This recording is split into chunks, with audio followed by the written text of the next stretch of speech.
Are there any drills right out of the gate that you would like to see? Otherwise, I'll just have some people demo some of our favorites that I think are really effective in building ball control and other concepts.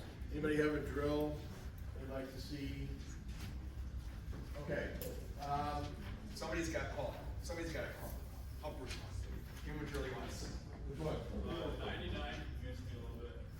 Okay. It's interesting because I just got a contact with Tommy this morning. He coached a water tower last year, it didn't like 99 at all. Now, the farmer team, they love it. So, all right, so here's what I need.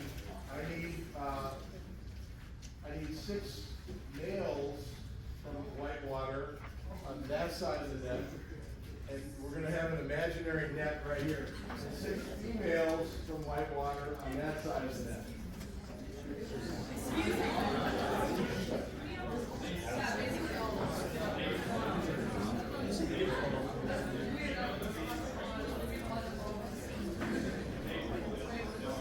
We're on 99. This is kind of an end of the season drill. It's a little bit complicated. Go ahead and get let's try to.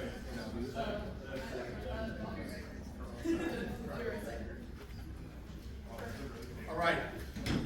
Now, what we need to determine via rock, paper, scissors is who's going to be the receiving team first and who's going to be the sending team first. Who's going to step up here and do rock, paper, scissors? Okay, just a second. We're going to do reverse, so whoever loses wins.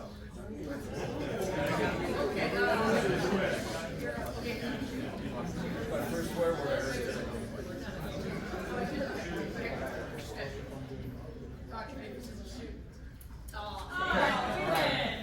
So it's usually the advantage to be the sending team first. So I'm going to assume that you guys want to be the sending team. Here's how it's going to work. All right, you guys need to get in serve receipt. Okay? As you're reading the description of 99,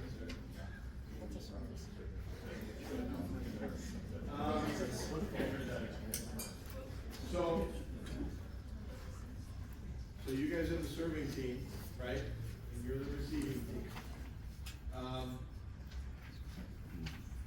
There's an entire sequence of 3 balls, and the 3 balls are a total of 6 points. The first ball that's in play is worth 1 point. The second ball that is in play is worth 2 points, and the third ball is worth 3 points. The first ball is served by them. The second ball is an extra player, in your case, not a coach, hitting a down ball, okay? Right, down ball second or 3 ball second? 3 ball second, yeah, okay. As soon as I said that, I knew it didn't sound right. You're gonna chip a free ball in, and then the third ball, you're gonna hit a down ball in. And you're just gonna play it out, okay? Here's the kicker. As long as you keep winning a rally, you get the next ball, okay? So if you win the serve ball, you've already got 1 point. Then the free ball is coming in next. That's 2 points at stake. If you win that one, you get those 2 points. Then we get a down ball, that was worth 3 points. If you win that one, you get all 6 points. That puts a real premium on you making a run of 3 consecutive rallies in a row. Here's the kicker.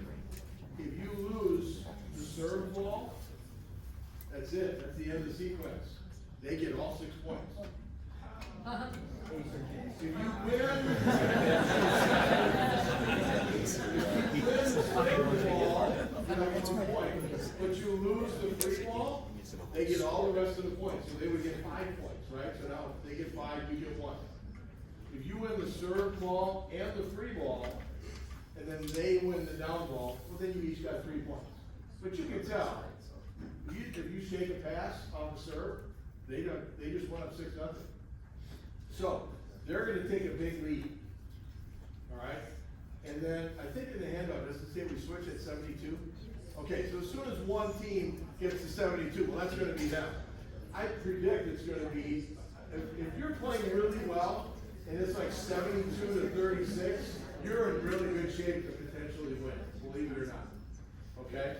So you're gonna fall behind early, and then it's up to them to kind of keep a lead, and they're gonna have to string some points together, serve ball, free ball, down ball, and then the first one is 99 wins. And for those of you that are mathematical, the sum of the scores should always add up to 6 points, right? Because there are 6 points involved in every sequence. Does that make sense? Okay, thank you guys.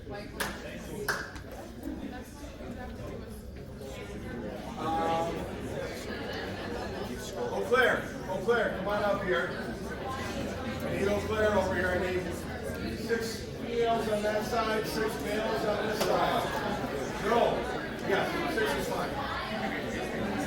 Actually, no, I need everybody. All the females on that side, all the males on this side. All right. One of the best ways to warm up is with a dynamic warm-up.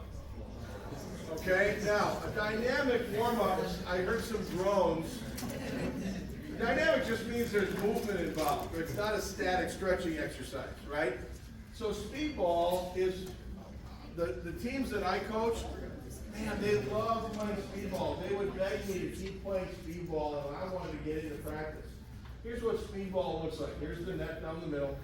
I need 3 of you in serve receive, the rest of you back behind them like you're out of bounds behind the end line. 3 people, actually no, 2 of you, everybody else out of bounds. Just 2 of you. Because one of you is going to be a server.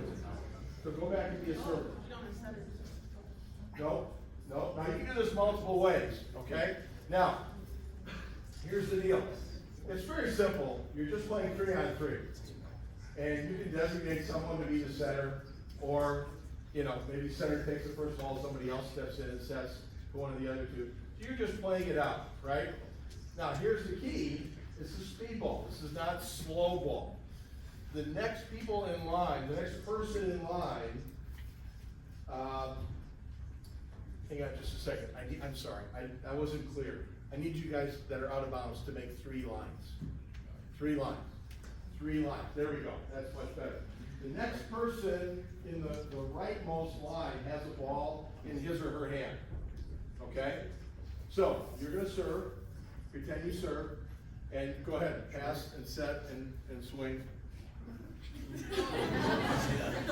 Obviously, easily done. You dug it. Pass, set, swing. Hey! They got a kill. Way to go. So, the winning team stays on. The losing team steps off, and the next server immediately serves. That's the speed part of it. And we continue playing right away. Okay? In the meantime, rightmost line has a ball ready to go, and that just continues. And they might be, if they keep winning, they might be on the court for 7, 8, 9 points in a row. In which case, anybody in line behind them who wants to play is yelling, "Get him out! Get him out! Get him off the court!" They want them to lose so that they can play. Really simple warm-up, right? 3-on-3, you're playing. As soon as the team on your side loses, that side enters another ball and play continues. So you guys are always ready, right? Make sense? Okay, thank you, Blair. Go sit down. Easy warm-up. Everybody's moving. It's not overly stressful. What's another drill that you would like to see that either you don't know how it works, you'd like to see it, or you just want to see? First of all, they're coming up with one. Can you talk briefly? A lot of teams laughed when you said play king and queen support effects. You talk about that not being productive. Why is that good warm up but not productive for you? Okay, so every drill that I ever did coaching, I should say after the first 5 years when I learned this, once I learned this, every drill I did had a goal or it was competitive. We never just did something just to do it. That was very unproductive. By the same token, doing something for a far too long period of time loses its, what's the word I'm looking for? Effectiveness, its impact, right? So if you're playing kings and queens, it's okay, and I shouldn't say every drill because I just demonstrated speedball, and that's not really a drill that has a goal, or it is competitive. So, but kings and queens is competitive, but if you're doing that for 45 minutes, after a while, you're just out there, you're just going through the motions, and you're not getting better at specific things. And the things that we had up on the screen, where you're working on, position-specific things, or things that'll help your team get better. Maybe it's covering hitters. Maybe it's transitioning from defense to offense. Maybe it's going from base to defense. Maybe it's digging drills and digging to the well instead of digging to target. All these things that can be done. If you're just playing kings and queens, after about 10-15 minutes, you're wasting your time, to be honest with you. What's another drill? Anybody have one? Pick a school. How about a non-Wisconsin school? How about Michigan Tech? Michigan Tech, pick a drill. Michigan Tech, pick a drill. What is it? Penalty box. Great. I need you guys to come and demonstrate penalty box.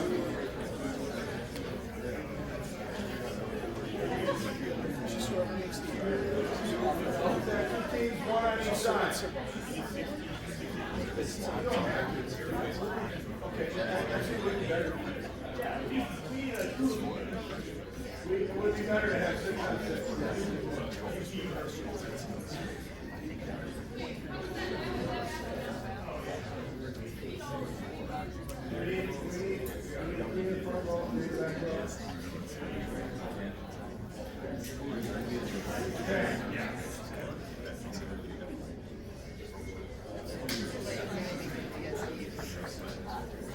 Okay, so penalty box.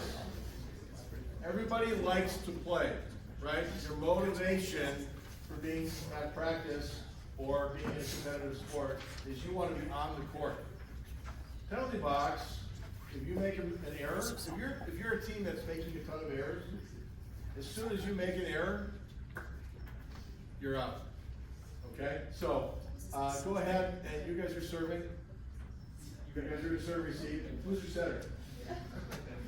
Okay, setters up right front, no problem.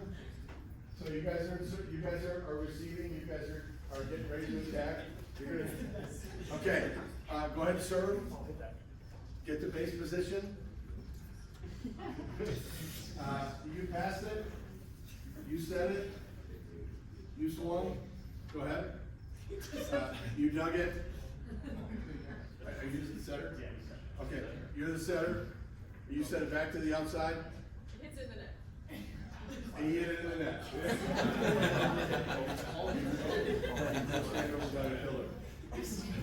Okay, now you're still playing, but now it's 6 against 5. Okay, you won the point, so you get to serve. Serve it up. Shane. You're up. I'm out of here. Okay, you're still serving, serve it up.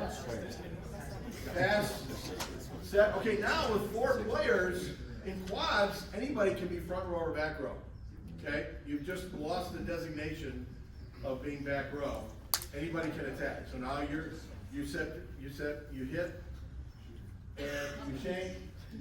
Sorry, okay, so you're up. So you're up, but now whoever's been out the longest gets to come back in. Okay? So you're in the penalty box, you're in the penalty box, and you continue playing, and the winner of the drill is who gets down to 0. They're the losers. I'm sorry, non-winners. And there might be 3 against 1 because they don't have everybody out of the penalty box yet.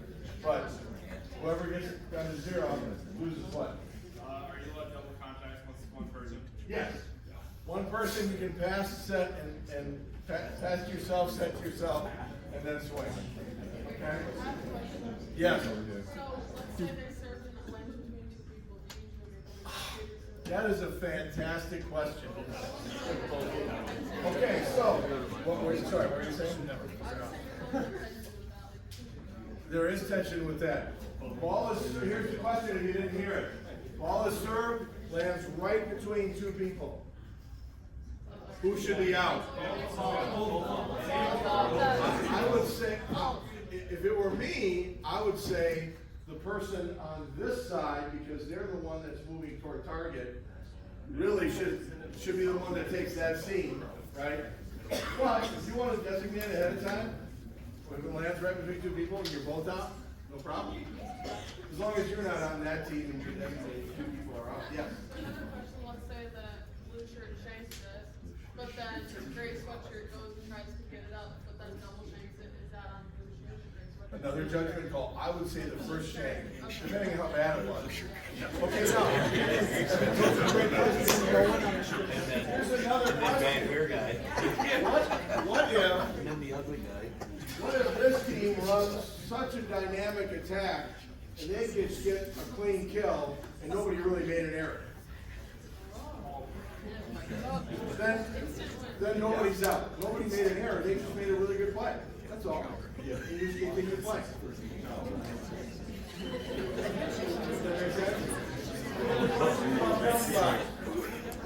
All right, guys,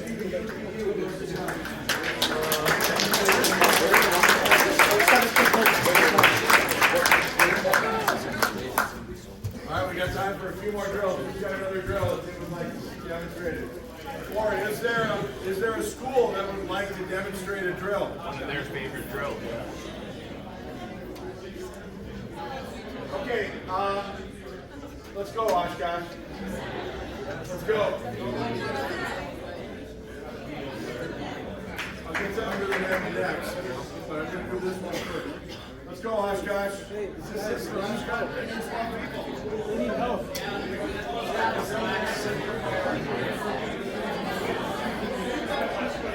All right, I need 6 on one side, 6 on the other.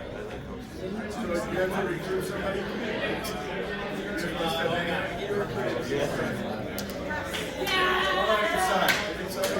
awesome.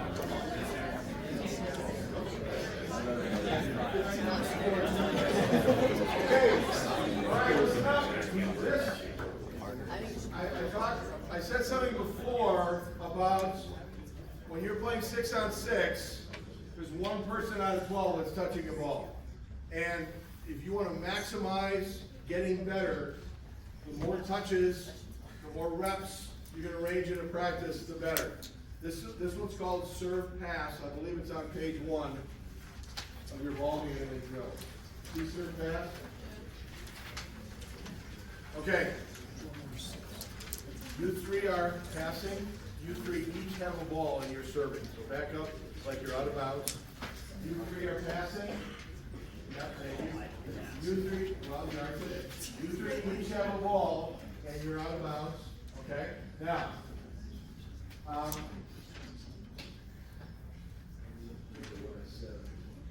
it's on page 2. Okay. Drill number 6. Okay. All right. So this is a drill, again, a competitive drill, and these 6 are actually on the same team. If you have more than 12, you can have extra players be servers, okay? But you're always going to have 3 passes. Or you can have extra players be a target for them to try to pass to, and they're not actually going to set a ball. So these 6 are all on one team, competing against those 6 who are on a team, okay? Very simply, this is getting a lot of serving and passing reps. One person at a time on a team is going to serve. So let's say the rightmost player is going to serve. They're both going to serve at the same time, right? So we maximize our reps, not you serve and then you serve. That would be not as productive. We're both going to serve at the same time. And here's how we score it. If you're familiar with how to statistically keep track of the quality of a pass using 0, 1, 2, and 3, A 3 pass, if I'm the setter for this team, means I have all 3 options to set to. I can set the outside, the middle, or the right side. Okay? That's a 3 option pass. A 2 option pass is typically closer to the attack line, AKA 10-foot line, AKA 3-meter line. And really takes the middle out of it, because they're too far off the net or too much in the middle of the court, and they can really only set the pins, right? So 3 option pass, 2 option pass, those are both pretty good. If they come up with a 3 option pass or a 2 option pass, point for them. Okay? Because they need to serve tougher, so they don't get a good 3 or 2 option pass. If they get a 1 or a shank, a 1 option pass or a 0 option pass, a 0 would be a shank, point for the servers. Because they serve tough enough, whether it was floater or velocity, location, whatever it may be. Point for that team, right? So, let's, again, remember, they're both serving at the same time. If at the same time they come up with a 3 option pass, and they come up with a 0 or 1 option pass, they got a point for the pass, and they got a point for the serve, 2-0. Right? It's really not as hard to keep score as you might think if the players on the court are the ones yelling out the score. All right? So you know you guys got a 2 or 3 option pass, you're yelling point or you're adding on to your number. You guys know that they got a 0 or 1 option pass, you're adding on to your number. So you're yelling 6 or 7, whatever it may be, and you're keeping track of your score. Really simple, pick a number to play up to, whoever wins is the winner. Whoever loses, maybe you have a penalty for them. Maybe they have to do 5 I'm a star, or nerd circles, or something like that. You know, whatever you want to do. All right, thank you. You guys can go sit down.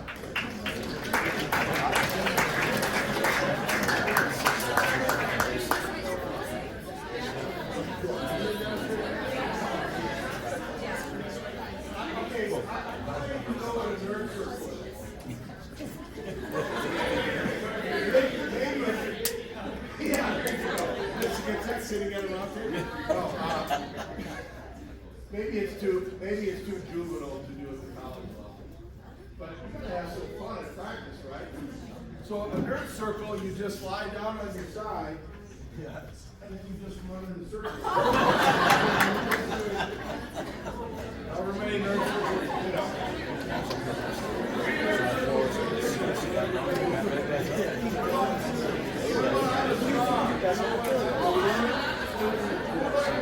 I'm a star.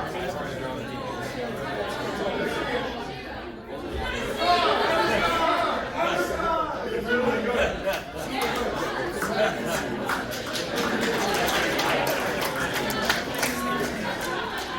Good vertical, I'm a little curious if you knew the light fixture was there or not.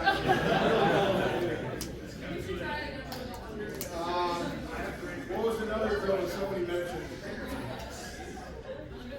Under the net. Okay. Under the net, really simply, is just this. I'll just verbally explain it. You're playing 6-on-6. Actually, no.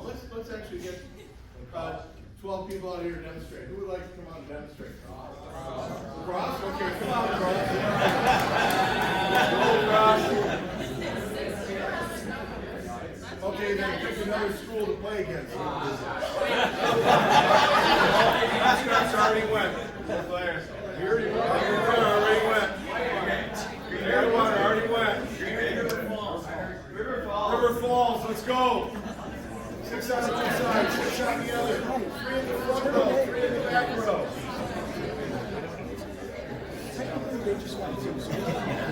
Yeah.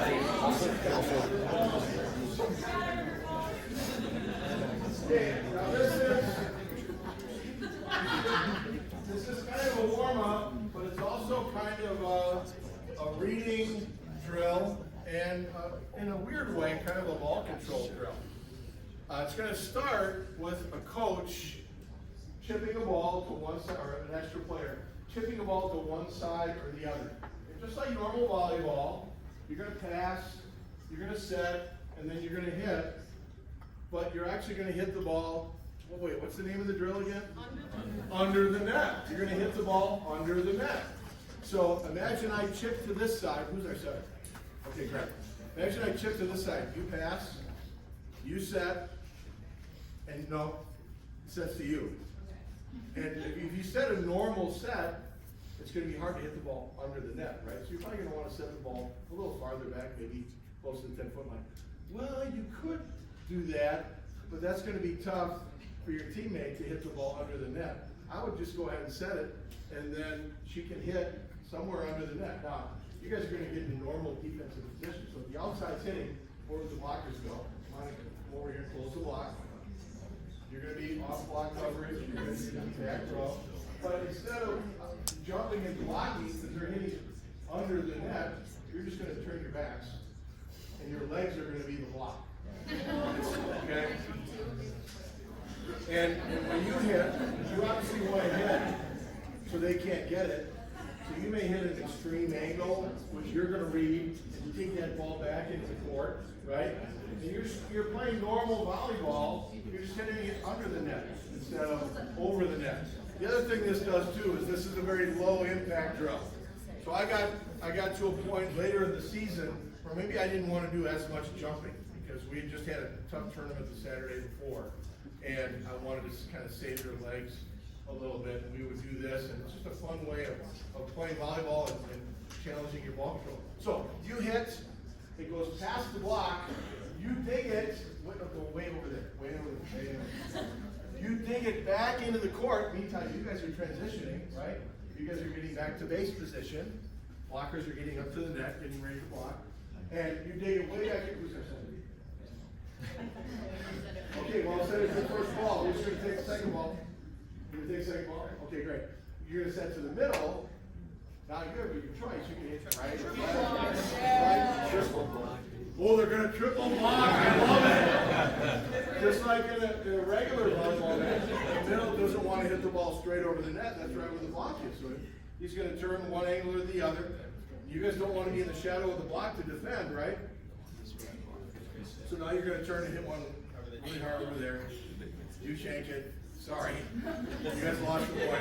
Hey, if they hit into the legs and it comes back, end of the point.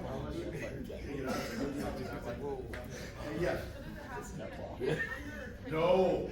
Great. You are asking great questions. You can pass it. You can set it. Yeah. No, it's just like regular volleyball. But it has to, you have to think, if you're going to do that, it has to bounce on the other side of the center line. Okay?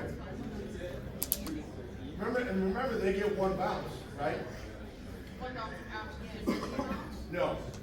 So if you're going to do this, they might be able to, they get a ball on after bouncing. What were you saying?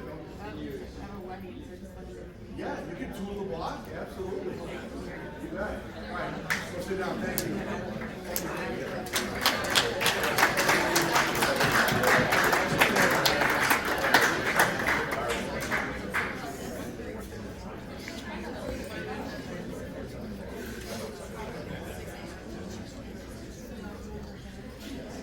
Last one. Anything else? I have a drill I just want to add for practice playing. If you're not used to it, it might take you like 30 minutes to plan your first couple practices. But don't get discouraged because as you get used to it, it'll go much faster. You get a rhythm of what you're doing, but it is really important to have it. Like every time a new season would start for me, I dread it because I don't remember how to plan a practice. It takes you forever. And then you get back in the rhythm and then it takes 5 to 10 minutes to get going. So it's really just worth your time. Don't get discouraged. Great point, Howard. Thank you. Excellent point. Any other drills you want to see? Name the drills, right? So that you can say we're gonna do 99. You don't Yeah, explain it. exactly. Right. Keep the tempo going. Yep. And Spiffing, you can call whatever you want. I don't know where that name came from. That's just what I call it. Any other drills you'd like to see? You probably think, oh, quarterback attack. Okay. Okay, this will be the last one. Did you have a drill you wanted to? Okay, did you want to volunteer? Yeah, why don't you guys come on up here?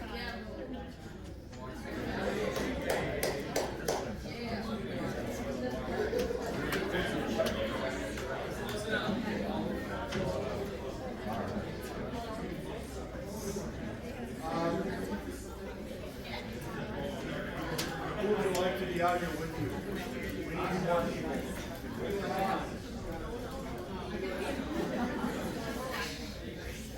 Any school that hasn't been out here yet. Who has not been out here yet? Carol.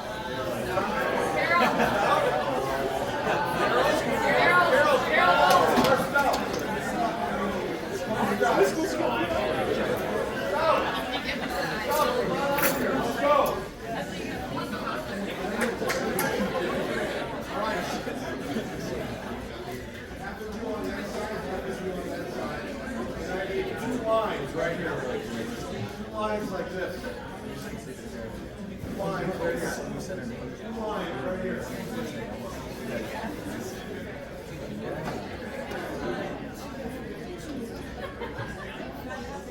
Okay. Now this 23 drill handout was not necessarily designed specifically for college level young adults. It was also used for middle school and high school and beginning players. This is a little bit more of a beginning player, but it's also a dynamic warm-up. What's simply going to happen here.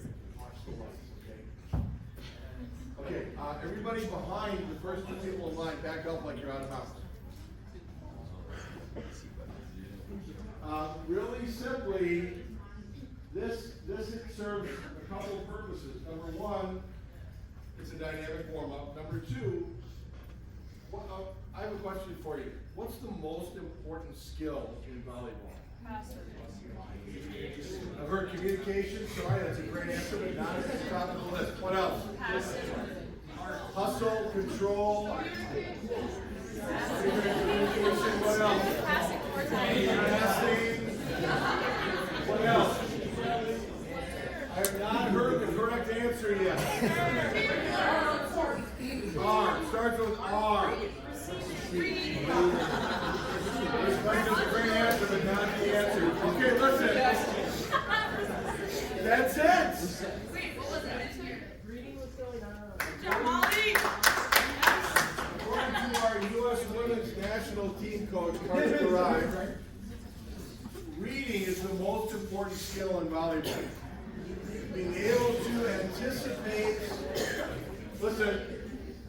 being able to anticipate what's about to happen before it happens, rather than react after the contact, is a tremendous advantage. If you can tell, and I actually made a video of this that I would show my players every spring, getting ready for summer ball and then into the fall, we would talk about reading and how do you read a hitter. If the hitter goes up like this, they're going to tip. If they go up like this, more than likely they're going to swing. Reading can be situational. What do you do? How do you react if there's a ball passed really tight to the net? Or it can be personal. How do you react to that individual and what they are about to do based on their body language and how they are reacting to the ball that they're getting? Okay? So reading has two aspects to it, the situation or the player. Too many players. How many of you have ever had a coach in high school yell tip before the player even tips? And all of a sudden the ball lands in the campfire because you were not ready for it. And the coach is like, oh, how did you not see that coming? How did you not get that? It's because the coach is watching the player, not watching the ball. Okay? So you're going to learn how to read by playing quarterback attack. Essentially all it is playing catch. Okay? You're going to try to throw it somewhere in bounds over the net where they can't get it. And you're going to catch it. And wherever you catch it from, you have to throw it from there. You can't like run somewhere else and then throw it from there. All right? So within a count or a count or two maybe, you're going to throw it back. So go ahead, make it really easy and predictable. You're going to throw it. Oh, good job. I don't care how you throw it. Underhand, overhand, two hands, one hand, doesn't matter. I don't care. Go ahead and throw it somewhere. There you go. They'll throw it where they can't get it. But yet it's inbound. Hey! Oh, okay. Sorry, you're out. and then you guys have the ball already. And then you throw, and you keep playing. So the objective here is, if you see somebody really winding up, they're probably gonna throw it wherever their body is facing. Well, you know what you can learn as a player? You can learn to face one way and throw the ball somewhere else. Just like a cross-body swing as an attacker. Maybe you look like you're gonna do one thing, and then you slow down your arm and it just barely goes over the net. All these ways of being deceptive as an offensive player, but learning how to read as a defensive player. I know that wasn't much of a demo because most of you were just standing here the whole time, but we're out of time. So go ahead and sit down. Thank you.